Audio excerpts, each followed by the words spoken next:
देखो बात सिंपल सी है। पूरी इनऑर्गेनिक केमिस्ट्री में अगर आपसे एसिडिक स्ट्रेंथ या बेसिक स्ट्रेंथ का क्वेश्चन पूछ लिया जाए तो ये दो जड़ी बूटी अप्लाई करनी है। ये क्या बोलती हैं कि acidic strength is directly proportional to electronegativity और बेसिक स्ट्रेंथ हो जाएगी इनवर्सली प्रोपोर्शनल टू इलेक्ट्रोनेगेटिविटी। ठीक है, अब इस जड़ी बूटी इस ट्रिक की सिर्फ एक एक्सेप्शन है। एक्सेप्शन क्या है? पीएच। पीएच यानी पी ब्लॉक के हाइड्राइड्स। पी ब्लॉक के हाइड्राइड्स में ये वाली चीज अप्लाई नहीं होगी। उसमें क्या अप्लाई होगा? Acidic strength is directly proportional to size and basic strength is inversely proportional to size. Clear बात है। अब इन्हीं जड़ी बूटी के बेस पे हम करेंगे क्वेश्चन। ठीक है, देखो ये क्वेश्चन है एसिडिक स्ट्रेंथ को कंपेयर करना है। तो सबसे पहले हम एक्सेप्शन को देखेंगे कि कहीं हमसे पी ब्लॉक के हाइड्राइड्स तो नहीं पूछ लिए। अब इसमें देखो कहीं भी हाइड्रोजन नहीं है, मतलब टेंशन मत लो, अपनी जो यूनिवर्सल ट्रिक है वो वाली लगेगी। ठीक है, ये क्या बोलती है कि acidic strength is directly proportional to electronegativity. ठीक है, अब देखो इनमें सब में ऑक्सीजन ऑक्सीजन ऑक्सीजन सेम है ना। इसकी तो हमने देखनी नहीं है। देखनी किसकी है? Nitrogen phosphorus arsenic. अब नाइट्रोजन फैमिली के ही मेंबर हैं तो नाइट्रोजन की जो इलेक्ट्रोनेगेटिविटी मैक्सिमम होगी और इसकी आर्सेनिक की होगी मिनिमम। तो इलेक्ट्रोनेगेटिविटी ज्यादा तो एसिडिक स्ट्रेंथ भी ज्यादा। क्लियर है। अब एक नेक्स्ट क्वेश्चन है, इसमें एसिडिक स्ट्रेंथ को कंपेयर करना है। फिर से वही पहले चेक करो कि एक्सेप्शन तो नहीं पूछ ली। तो ये भी क्या है? ऑक्साइड्स है ना, हाइड्राइड नहीं है। ठीक है, अब देखो ये बोरोन फैमिली है, बोरोन एल्यूमिनियम गैलियम। ठीक है, अब देखो इसमें क्या है? बोरोन की इलेक्ट्रोनेगेटिविटी मैक्सिमम और इसकी मिनिमम, तो इसकी एसिडिक स्ट्रेंथ भी हो जाएगी मैक्सिमम। क्लियर बात है। अब देखो नेक्स्ट क्वेश्चन करते हैं। इसमें बताओ एसिडिक स्ट्रेंथ को कंपेयर करके। तो सबसे पहले चेक करना है कि हमसे एक्सेप्शन तो नहीं पूछ ली गई। तो ये भी नाइट्रोजन के ऑक्साइड्स हैं। ठीक है, क्लियर बात है। मतलब ये नहीं अपनी यूनिवर्सल वाली ट्रिक लगेगी। तो देखो ये तो ऑक्सीजन कॉमन है और इसमें तो नाइट्रोजन भी कॉमन है। अब क्या करें? अब हम फंस गए कि इलेक्ट्रोनेगेटिविटी कैसे चेक करें। तो अब सिंपली हम क्या करेंगे? नाइट्रोजन की ऑक्सीडेशन स्टेट निकालेंगे। इसमें +1 और इसमें +2 और इसमें कितनी? +3। तो इस नाइट्रोजन पे है सबसे ज्यादा पॉजिटिव चार्ज, मतलब इसकी इलेक्ट्रोनेगेटिविटी हो गई मैक्सिमम, है ना। सबसे ज्यादा पॉजिटिव चार्ज मतलब इलेक्ट्रॉन को सबसे ज्यादा अट्रैक्ट करेगा। इसकी मैक्सिमम इलेक्ट्रोनेगेटिविटी, इसकी मिनिमम। तो acidic strength is directly proportional to electronegativity. तो ये अपने पास ऑर्डर बन गया। ठीक है, अब नेक्स्ट क्वेश्चन है। देखो इसमें एसिडिक स्ट्रेंथ कंपेयर करके बताओ। अब सबसे पहले चेक करना है कि पी ब्लॉक के हाइड्राइड्स तो नहीं पूछ लिए अपने से। तो ध्यान से देखो ये है पी ब्लॉक के हाइड्राइड्स। क्या है? हाइड्रोजन हाइड्रोजन हाइड्रोजन और ये है बाकी के क्या है? पी ब्लॉक के एलिमेंट्स। क्लियर है। अब इसमें ये वाली ट्रिक नहीं लगेगी, इसमें लगेगी ये acidic strength is directly proportional to size. अब हाइड्रोजन सब में सेम है तो उसके साइज का कोई लेना देना नहीं है। तो बचे क्या? इनके साइज। अब देखो ऑक्सीजन फैमिली में ऑक्सीजन सबसे छोटा और ये हो जाएगा सबसे बड़ा, है ना। डाउन दी ग्रुप क्या होता है? साइज इंक्रीज होता है। तो ये अपने पास ऑर्डर बन जाएगा, ये अपने पास ऑर्डर बन जाएगा ना, ये मैक्सिमम एसिडिक हो जाएगा। क्लियर बात है। अब देखो नेक्स्ट क्वेश्चन करते हैं बेसिक स्ट्रेंथ का। देखो इसमें कंपेयर करके बताओ बेसिक स्ट्रेंथ। तो सबसे पहले अपनी बेसिक चीज चेक करनी है कि हमसे कहीं एक्सेप्शन तो नहीं पूछ ली, पी ब्लॉक के हाइड्राइड तो नहीं पूछ लिए। तो ये है हाइड्रोक्साइड और किसके हैं? एस ब्लॉक के। तो टेंशन मत लो। ठीक है, तो अपनी यूनिवर्सल वाली ट्रिक लगानी है। तो इसमें क्या है? Basic strength is inversely proportional to electronegativity. अब देखो डाउन दी ग्रुप क्या होती है? इलेक्ट्रोनेगेटिविटी डिक्रीज होती है। तो लिथियम की जो EN है वो मैक्सिमम है ना। लिथियम की इलेक्ट्रोनेगेटिविटी मैक्सिमम है। तो इलेक्ट्रोनेगेटिविटी मैक्सिमम तो बेसिक स्ट्रेंथ इसकी हो जाएगी मिनिमम और इसकी इलेक्ट्रोनेगेटिविटी मिनिमम और इसकी बेसिक स्ट्रेंथ हो जाएगी मैक्सिमम। तो ये अपने पास ऑर्डर बन जाएगा। ठीक है, क्लियर बात है। अब एक और बेसिक स्ट्रेंथ का क्वेश्चन है। देखो सबसे पहले कि पी ब्लॉक के हाइड्राइड्स तो नहीं पूछ लिए। तो ये सिंपली है ऑक्साइड और एस ब्लॉक के, कोई टेंशन वाली बात नहीं है, अपनी यूनिवर्सल ट्रिक लगेगी। ठीक है, इसमें क्या देखना है? सबसे पहले इलेक्ट्रोनेगेटिविटी देखते हैं। देखो बेरिलियम है, बेरिलियम फिर डाउन द ग्रुप क्या है? डिक्रीज होगी। मतलब बेरिलियम की इलेक्ट्रोनेगेटिविटी मैक्सिमम और बेसिक स्ट्रेंथ मिनिमम। इसकी क्या है? इसकी इलेक्ट्रोनेगेटिविटी मिनिमम और बेसिक स्ट्रेंथ मैक्सिमम। इनवर्सली है ना, तो ये अपने पास ऑर्डर बन जाएगा। क्लियर बात है। अब एसिडिक एंड बेसिक स्ट्रेंथ के बाद हम करने वाले हैं पोलराइजेशन या फजान्स रूल। ठीक है, इसमें भी आपको दो ही जड़ी बूटी याद रखनी है। पहली जड़ी बूटी क्या बोलती है कि polarisation is directly proportional to covalent character and inversely proportional to ionic character. ठीक है, अब आपसे क्वेश्चन कैसे पूछा जाएगा, आपको पूछ लेंगे कि कोवेलेंट कैरेक्टर का ऑर्डर बताओ या आयनिक कैरेक्टर का ऑर्डर बताओ। ठीक है, अब आपको सिंपली पता है covalent character is directly proportional to polarisation. अब पोलराइजेशन कैसे चेक करेंगे, देखो इसमें दो स्टेप हैं। पहले हम पहला स्टेप लगाएंगे और पहला स्टेप अगर हमारा फेल हो जाता है तब हम दूसरे पे जाएंगे। पहले से आंसर आ गया तो बहुत अच्छी बात है। ठीक है, देखो polarisation is directly proportional to charge. ठीक है, जितना ज्यादा चार्ज होगा उतनी ज्यादा पोलराइजेशन। तो अब ये चार्ज पॉजिटिव है नेगेटिव है कोई फर्क नहीं पड़ता। अब देखो अगर ये स्टेप से आंसर आ गया तो बहुत अच्छी बात है, नहीं आया तो हम अगले स्टेप पे जाएंगे कि polarisation is directly proportional to size of anion and inversely proportional to size of cation. और इसकी सिंपल सी ट्रिक है, आप कटायन अनायन में पक्का कंफ्यूज हो जाओगे। देखो पैनासोनिका पी फॉर पोलराइजेशन, पैनासोनिका एसी, एसी पैनासोनिका एसी। अब देखो ये आपसे क्वेश्चन पूछ लिया कि इसमें कोवेलेंट कैरेक्टर का ऑर्डर लगा के बताओ। ठीक है, अब हमें सिंपली पता है कि covalent character is directly proportional to polarisation. और पोलराइजेशन का पहला स्टेप क्या बोलता है, polarisation is directly proportional to charge. ठीक है, अब सिंपली चार्ज देख लेते हैं। देखो क्लोरीन क्लोरीन क्लोरीन सब में कॉमन है, सब में -1 होगा क्लोरीन पे, तो ये तो कॉमन आ गया, चार्ज सब में बराबर है। और इधर सोडियम पे +1, Mg पे +2 और एल्यूमिनियम पे +3। तो जिसमें जितना ज्यादा चार्ज उतनी ज्यादा पोलराइजेशन। तो इसकी क्या होगी, पोलराइजेशन सबसे ज्यादा तो कोवेलेंट कैरेक्टर भी सबसे ज्यादा। ठीक है, अब सेम एग्जांपल से अगर आप पूछ ले कि आयनिक कैरेक्टर का ऑर्डर बताओ, तो आयनिक क्या है, इनवर्सली है, तो इसके लिए बिल्कुल ऑपोजिट ऑर्डर हो जाएगा, है ना, सेम ही बात है। ठीक है, अब एक नेक्स्ट क्वेश्चन देखो, इसमें कोवेलेंट कैरेक्टर बताओ, तो covalent character is directly proportional to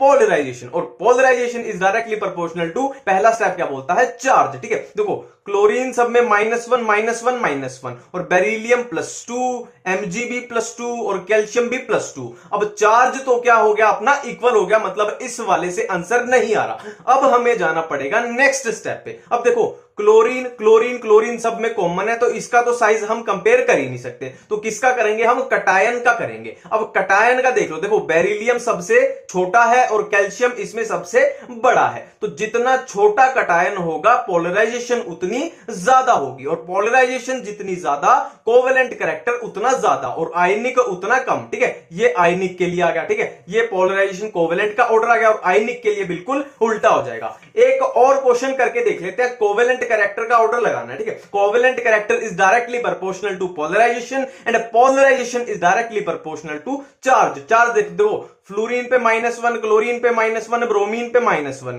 calcium पे +2 ठीक है, मतलब अपना पहला स्टेप हो गया फ्लोप। अब हम चलेंगे नेक्स्ट वाले पे। इसमें क्या है, अब देखो कैल्शियम क्या है, कटायन, कैल्शियम सब में बराबर है, तो कटायन वाले से तो अपना आंसर आएगा नहीं, तो बचा क्या, अनायन। ठीक है, अनायन जितना बड़ा होगा उतनी पोलराइजेशन ज्यादा। अब देखो फ्लोरीन क्लोरीन ब्रोमीन, ब्रोमीन है सबसे बड़ा, तो ब्रोमीन की पोलराइजेशन सबसे ज्यादा, ब्रोमीन का कोवेलेंट कैरेक्टर सबसे ज्यादा। ठीक है, क्लियर है ना ये, बिल्कुल। अब आयनिक कैरेक्टर का क्वेश्चन पूछ ले तो बिल्कुल इसके ऑपोजिट हो जाएगा, ये आयनिक का ऑर्डर आ जाएगा। क्लियर है ये बातें। देखो डायपोल मूवमेंट वर्ड जहां भी दिख जाए तो डायपोल मूवमेंट के साथ ही हमारे माइंड में दूसरा वर्ड आना चाहिए, इलेक्ट्रोनेगेटिविटी। जहां भी डायपोल मूवमेंट है वहां पे हमें खेलना है इलेक्ट्रोनेगेटिविटी से। ठीक है, तो सिंपल सिंपल से डायरेक्ट क्वेश्चन ही करेंगे, आपको सारा कंसेप्ट ऑटोमेटिक क्लियर हो जाएगा। पहले हम देखते हैं कि कौन से मॉलिक्यूल्स पोलर हैं, कौन से नॉन पोलर हैं, वो कैसे देखें। और दूसरी पार्ट में हम करेंगे थोड़ा कंपैरिजन वाले क्वेश्चन की, कंपेयर कैसे करें कि किसकी डायपोल मूवमेंट ज्यादा है, किसकी कम है। तो स्टार्ट करते हैं।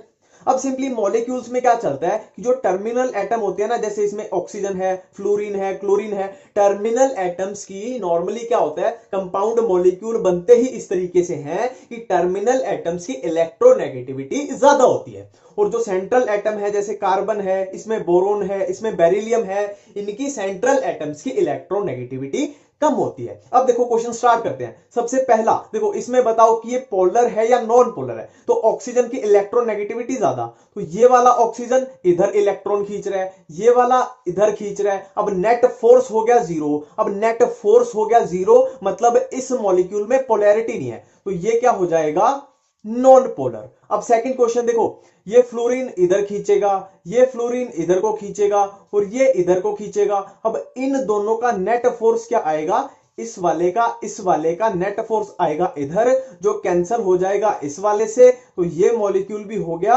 Non polar. सिंपल है। अब नेक्स्ट देखो, क्लोरीन इधर खींचेगा, ये वाला इधर खींचेगा, नेट फोर्स हो गया 0, तो ये वाला मॉलिक्यूल भी नॉन पोलर। अब इसमें देखो देखो ये वाले क्लोरीन क्या है, एक है पेज से ऊपर, एक है पेज के नीचे, और ये वाले हैं एक प्लेन में। ठीक है, ये इधर खींच रहा है, ये इधर खींच रहा है, ये इधर खींच रहा है। अब इन दोनों का नेट फोर्स कहां जाएगा, इसका और इसका नेट फोर्स आएगा इधर, तो इसने इसको कैंसिल कर दिया, तो ये तो हो गया कैंसिल। अब ये वाला क्लोरीन ऊपर को खींचेगा, ये वाला नीचे को खींचेगा, तो इसने इसको कैंसिल हो गया, ये भी हो गया 0, मतलब ये पूरा मॉलिक्यूल नॉन पोलर। अब इसमें देखो देखो लोन पेयर जहां भी आ जाए ना, सिंपली याद रखना है, लोन पेयर अपनी तरफ खींचता है, लोन पेयर जहां भी आ जाए लोन पेयर अपनी तरफ खींचता है, तो इन दोनों का नेट फोर्स कहां जाएगा, ये वाला। अब फ्लोरीन इधर और इसका नेट फोर्स ये वाला। अब देखो ये आपके दिमाग में क्या आ रहा है कि कैंसिल कर देते हैं, पर यहां पे देखो ये जो नेट फोर्स है ये है लोन पेयर की वजह से, और ये नेट फोर्स है ये है फ्लोरीन की वजह से, तो दोनों फोर्स अलग अलग है, तो ये मॉलिक्यूल होगा पोलर। ठीक है, हो सकता है ये ज्यादा हो सकता है ये ज्यादा हो,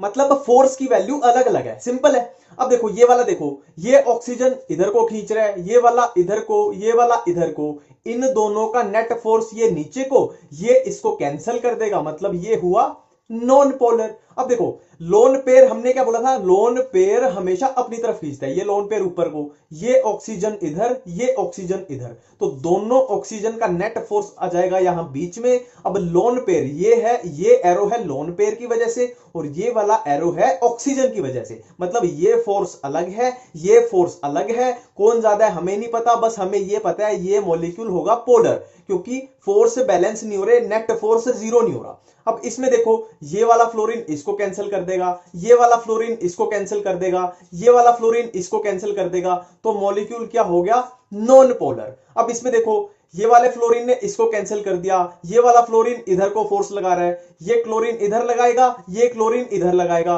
अब ये क्लोरीन का, ये दोनों क्लोरीन की वजह से ये नेट फोर्स आया क्लोरीन का, और ये नेट फोर्स आया इस फ्लोरीन की वजह से। अब ये है क्लोरीन की वजह से, ये है फ्लोरीन की वजह से, मतलब ये वाला मॉलिक्यूल हुआ पोलर, क्योंकि दोनों फोर्स की वैल्यू अलग अलग है। सिंपल।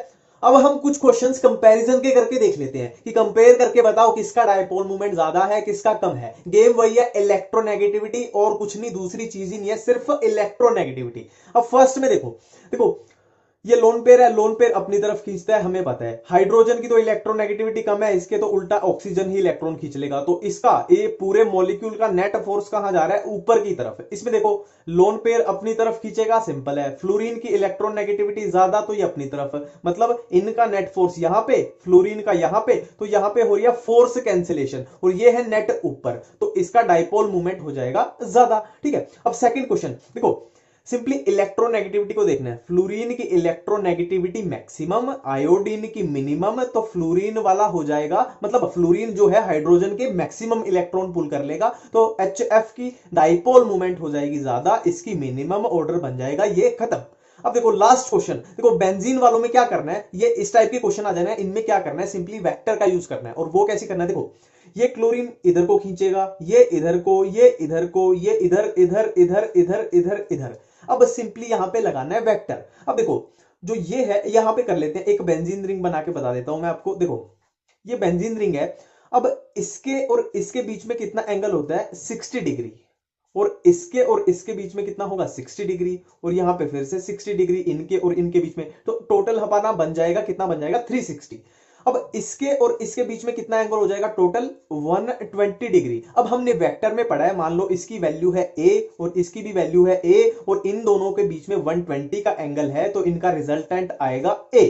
ठीक है, a और a के बीच में 120 एंगल है, तो रिजल्ट भी आएगा a। अब देखो ये क्लोरीन का नेट फोर्स ऊपर था, ठीक है, कंप्लीट है। अब देखो इसमें ये फोर्स इधर, ये फोर्स इधर, और एंगल कितना, 120, तो नेट फोर्स किधर ना आएगा, इधर को आएगा कितना, एक क्लोरीन के बराबर। इसमें था अपना एक क्लोरीन और इसमें भी एक क्लोरीन का फोर्स चल रहा है अभी तक। अब देखो इस क्लोरीन ने इस क्लोरीन को कैंसिल कर दिया और ये के बीच में एंगल कितना है 120, तो नेट फोर्स इधर आएगा कितना, एक क्लोरीन के बराबर। एक क्लोरीन एक क्लोरीन एक क्लोरीन, मतलब ये तीनों में तो हो गया बराबर, ये तीनों में बराबर हो गया क्योंकि नेट फोर्स इक्वल है। अब इसमें देखो इनमें एंगल है 60 डिग्री का, मतलब यहां पे फोर्स आएगा कितना, एक क्लोरीन से ज्यादा। 60 डिग्री का मतलब फोर्स कितना आएगा, एक क्लोरीन से ज्यादा, तो इसमें हो जाएगा dipole movement maximum. Back bonding, तो अब ये मेरी रिस्पॉन्सिबिलिटी बनती है कि इस वीडियो के बाद आपको बैक बॉन्डिंग वर्ड यूट्यूब पे दोबारा सर्च ना करना पड़े, इसी वीडियो में पूरा कंप्लीट करके जाएंगे, ठीक है। देखो बहुत सिंपल है। देखो आप मान लो नया फ्रिज लाते हो, नया टीवी लाते हो या नई वॉशिंग मशीन लाते हो, तो आपके घर में जगह होगी या इतना सारा सामान को रखने की जगह होगी तभी तो आप लाओगे, ठीक है। ये बात, इतनी सी बात आपको समझ आती है तो आपका बैक बॉन्डिंग खत्म। देखो बहुत सिंपल है, मान लो एक एटम है ए और दूसरा एटम है बी, सिंपल है। अब ए एटम के पास है एक लोन पेयर, तो ए एटम ने बी को बोला कि भाई मेरे पास लोन पेयर है, तेरे को चाहिए क्या, है मेरे पास लोन पेयर है, तेरे को चाहिए क्या। अब देखो बी के पास अगर खाली जगह होगी तो वो बोलेगा हाँ भाई आने दे, मेरा तो फायदा ही है, और इसके पास खाली जगह इसको रखने की होगी नहीं, तो ये कैसे इसको रिसीव करेगा, ठीक है। तो इसके पास अगर वेकेंट ऑर्बिटल है तो ये इसको बोलेगा हाँ भाई आने दे, मेरे को तो फायदा हो रहा है, और इसी फायदे को हम मिला जुला के बोल रहे हैं क्या, बैक बॉन्डिंग।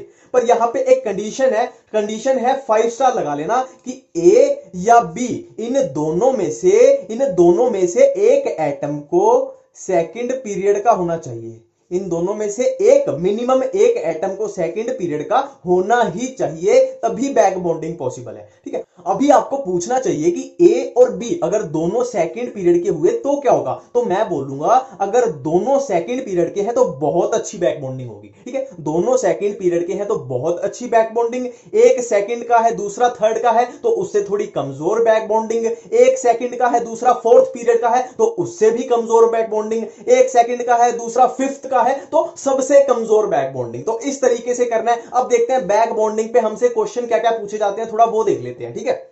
अब देखो अगर हमसे क्वेश्चन पूछ लिया जाए कि इन दोनों में से बताओ कौन अच्छा बेस है, तो बेस क्या होता है, जो लोन पेयर को डोनेट करता है। तो ये जो नाइट्रोजन पे लोन पेयर प्रेजेंट है, इसको जो अच्छा डोनेट करेगा वो होगा स्ट्रॉन्ग बेस। तो सिंपली हमें देखना है कि इन दोनों में से किसी का, ये लोन पेयर है जो, ये लोन पेयर इन दोनों में से बैक बॉन्डिंग में किसका यूज हो रहा है। तो बैक बॉन्डिंग में अगर किसी का लोन पेयर यूज हो गया तो वो दूसरे को डोनेट कैसे करेगा, मतलब वो वीक बेस बन जाएगा, ठीक है। अब देखो बैक बॉन्डिंग की जो कंडीशन मैंने बताई थी सिंपल वो चेक करनी है, ठीक है।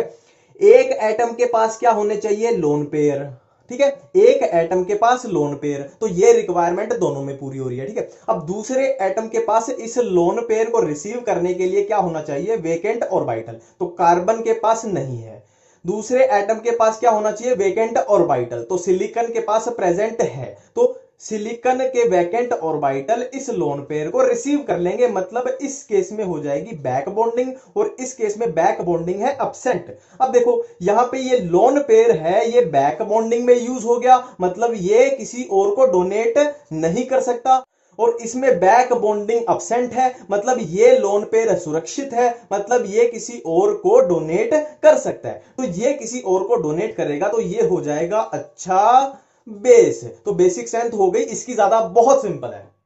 अब देखो नेक्स्ट क्वेश्चन, इसमें हमें बतानी है कि जो बीएफ की बॉन्ड लेंथ है वो किसमें ज्यादा होगी किसमें कम होगी। तो सिंपली देखो बैक बॉन्डिंग देखते हैं। बैक बॉन्डिंग का बेसिक स्टेप क्या है कि वही एक एटम के पास लोन पेयर और दूसरे एटम के पास वैकेंट ऑर्बिटल, और दोनों में से एक एटम सेकंड पीरियड का होना चाहिए। सिंपल है, इतनी सी बात देखनी है। देखो यहां पे देखो, इसमें देखते हैं पहले, बोरोन सेकंड पीरियड का है, बिल्कुल है। फ्लोरीन सेकंड पीरियड का है, बिल्कुल है। तो सेकंड पीरियड वाली रिक्वायरमेंट अपनी पूरी। अब देखो एक एटम में वैकेंट ऑर्बिटल, तो बोरोन के पास वैकेंट ऑर्बिटल है, बिल्कुल है, और फ्लोरीन के पास लोन पेयर है, बिल्कुल है। तो ये फ्लोरीन के लोन पेयर ये बोरोन के पास आ जाएंगे, तो ये सिंगल बॉन्ड था, ये डबल बॉन्ड बन जाएगा। सिंपल है। अब इसमें देखते हैं, देखो यहां पे सिंपली क्या है, जो बोरोन के पास वैकेंट ऑर्बिटल थे ये है BF4 माइनस, तो ये जो यहां पे ये चीज आई, इसने क्या किया, जो बोरोन के वैकेंट ऑर्बिटल थे उसको खत्म कर दिया। तो यहां पे ये जो फ्लोरीन के लोन पेयर हैं, ये जो इसके वैकेंट ऑर्बिटल में आने चाहिए थे वो नहीं आ पाएंगे, क्योंकि इसका वैकेंट ऑर्बिटल ऑलरेडी इसने इस माइनस ने खत्म कर दिया। तो यहां पे बैक बॉन्डिंग नहीं होगी और इसमें होगी। तो अब हमें क्या बताना है, बॉन्ड लेंथ। देखो इसमें BF की है सिंगल बॉन्ड और यहां पे बैक बॉन्डिंग की वजह से बन गया डबल बॉन्ड। तो डबल बॉन्ड की जो लेंथ होती है वो सिंगल बॉन्ड से हमेशा कम होती है। बहुत सिंपल है। अब देखो नेक्स्ट क्वेश्चन, इसमें हमें क्या बतानी है, बैक बॉन्डिंग की स्ट्रेंथ। तो स्ट्रेंथ बताने से पहले हम चेक तो कर लें कि बैक बॉन्डिंग हो भी रही है कि नहीं हो रही। तो बैक बॉन्डिंग के वही बेसिक स्टेप, एक एटम के पास वैकेंट ऑर्बिटल और दूसरे के पास लोन पेयर। तो वैकेंट ऑर्बिटल वाले देख लेते हैं।